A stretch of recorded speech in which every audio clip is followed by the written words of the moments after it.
Meditation for trust.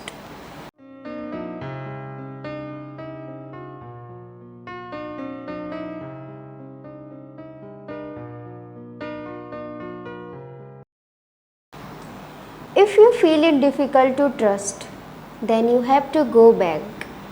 You have to dig deep into your memories. You have to go into your past. You have to clean your mind of the past impressions. You must be having a great heap of rubbish from your past. Unburden it. अगर past में आपके साथ कुछ ऐसे experience हुए हैं कि किसी ने आपको धोखा दिया है, आपका ट्रस्ट टूटा है, आपको धोखा मिला है, इस धोखा मिलना और ट्रस्ट के टूट जाने के इस बोझ को आप अभी तक अपने ऊपर रखे हुए हैं, इससे कुछ हासिल नहीं होगा। तो हमें ये बोझ निकाल कर, उतार कर फेंक देना है, अपने आप को इस धोखे के बर्डन से, बोझ से मुक्त कर देना है। This is the key to do it. यही एकमात्र चाबी है दोबारा से जो ट्रस्ट है उसको वापस पाने की। If you can go back not just as memory but as a reliving, अगर आप वापस से जा पाए, सिर्फ एक मेमोरी याद की तरह नहीं बल्कि दोबारा से उस पल को, उस मोमेंट को जीने की तरह। Make it a meditation. तो कैसे जाएं? मेक इट अ मेडिटेशन, ऐसे जाएं कि जैसे आप कोई मेडिटेशन कर रहे हैं, ध्यान कर रहे हैं। Every day in the night for 1 hour just go back. हर दिन रात में सिर्फ 1 घंटे के लिए वापस जाएं उस पल को जीने के लिए। Try to find out all that has happened in your childhood, और पता करें कि क्या क्या हुआ है आपके बचपन में, ऐसा क्या हुआ है जो आपको ये बर्डन है।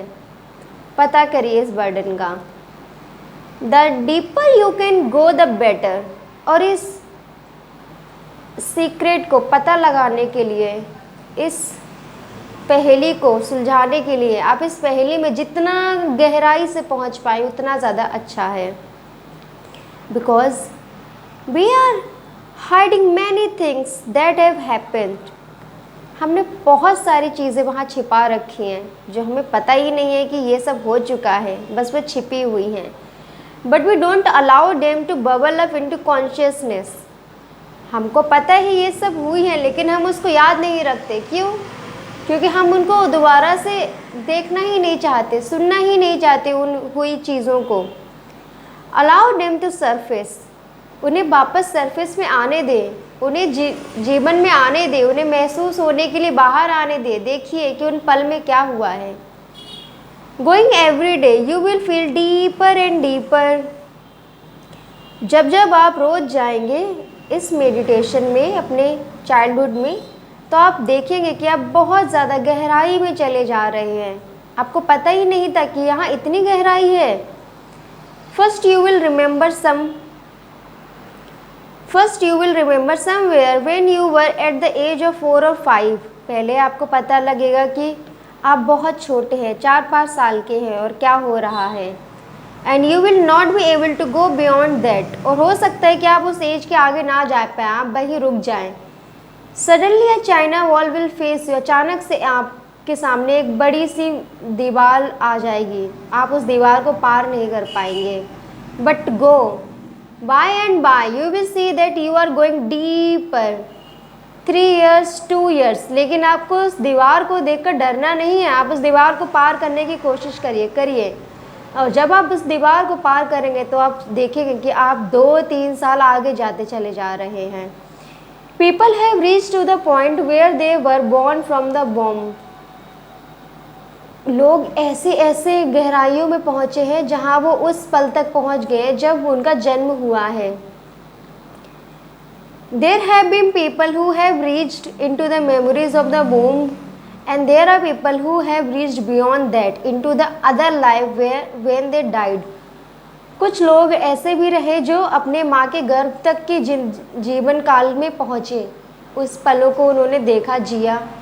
और कुछ लोग इतनी गहराई में पहुँच गए कि वो अपनी पिछली लाइफ में भी पहुँच गए कि उनकी मृत्यु किस कारण से हुई ये भी उनको दिख रहा है। But If you can reach to the point where you were born and you can relive that moment, it will be of deep agony, pain. You will almost feel as if you are being born again. अगर आप इतनी ज़्यादा गहराई में पहुंच जाते हैं कि आपको दिख जाता है आपका दोबारा से जन्म हुआ है, आप उस पल को, उस लम्हे को दोबारा से जिएंगे। जब आप उस पल को दोबारा से जिएंगे तो देखेंगे कि उस पल में कितना दुख है, दर्द है, तकलीफ़ है, जो कुछ भी है उस पल में आप उसको जिएंगे। You may scream as the child scream for the first time. हो सकता है कि आप उस पल को जीकर चिल्लाएं जैसे बच्चा चिल्लाता है first time. You will feel suffocated as the child felt suffocated when for the first time he was out of the womb because for a few second he was not able to breathe. हो सकता है आप बच्चे की तरह चिल्लाएं और suffocated feel करें, आपको ऐसा लगे कि आपको सांस नहीं आ रही है। जैसे बच्चा जब जन्म लेता है तो इस दुनिया में आने के कुछ सेकंड तक उसको सांस नहीं आती है, तो उस वजह से वो बहुत ज़्यादा सफोकेटेड फील करता है। उसको लगता है जैसे उसकी दुनिया में तहलका मच गया, उसको सांस ही नहीं आ रही है, कैसा जीवन है, वो बहुत चिल्लाता है। उसी प्रकार आपको भी वो दर्द और पीड़ा सहन होगी। There was great suffocation. Then he screamed and the breath came and his passages became open. इतनी सारी सफोकेशन के बाद वह बच्चा चिल्लाता है और चिल्लाने के बाद उसकी सांस वापस से आनी शुरू हो जाती है। His lungs started functioning. You may have to move to that point. From there you come back. Go again, come back every night. It will take at least 3 to 9 months and every day you will feel more unburdened and more unburdened and trust will arise simultaneously. हर रात इस ज़िंदगी को, इस पल को जीने के लिए बार बार जाए। हो सकता है आपको 3 महीने लगे, हो सकता है आपको 9 महीने लगे, लेकिन जितनी बार आप जाएंगे हर बार आप बहुत ज़्यादा बोझ को उतरता हुआ महसूस करेंगे, अनबर्डन्ड फील करेंगे। By the side once the past is clear and you have seen all that has happened, you are free of it.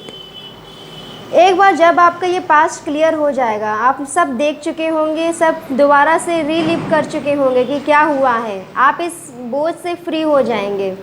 This is the key. If you become aware of anything in your memory, you are freed from it. यही चाबी है इस बोझ से दूर होने की। अगर आपको पता है कि आपके इस लम्हे में क्या हुआ है, किस चीज़ का बोझ है, अगर आपको इसका ज्ञान हो गया तो आप उस बोझ से फ्री हो जाएंगे। Awareness liberates, unconsciousness create a bondage, then trust will become possible. जब आपको अपने पलों की जानकारी रहेगी, अवेयरनेस हो जाएगी, तो आपका जो ब्रोकन ट्रस्ट था वो फिर से पॉसिबल हो जाएगा।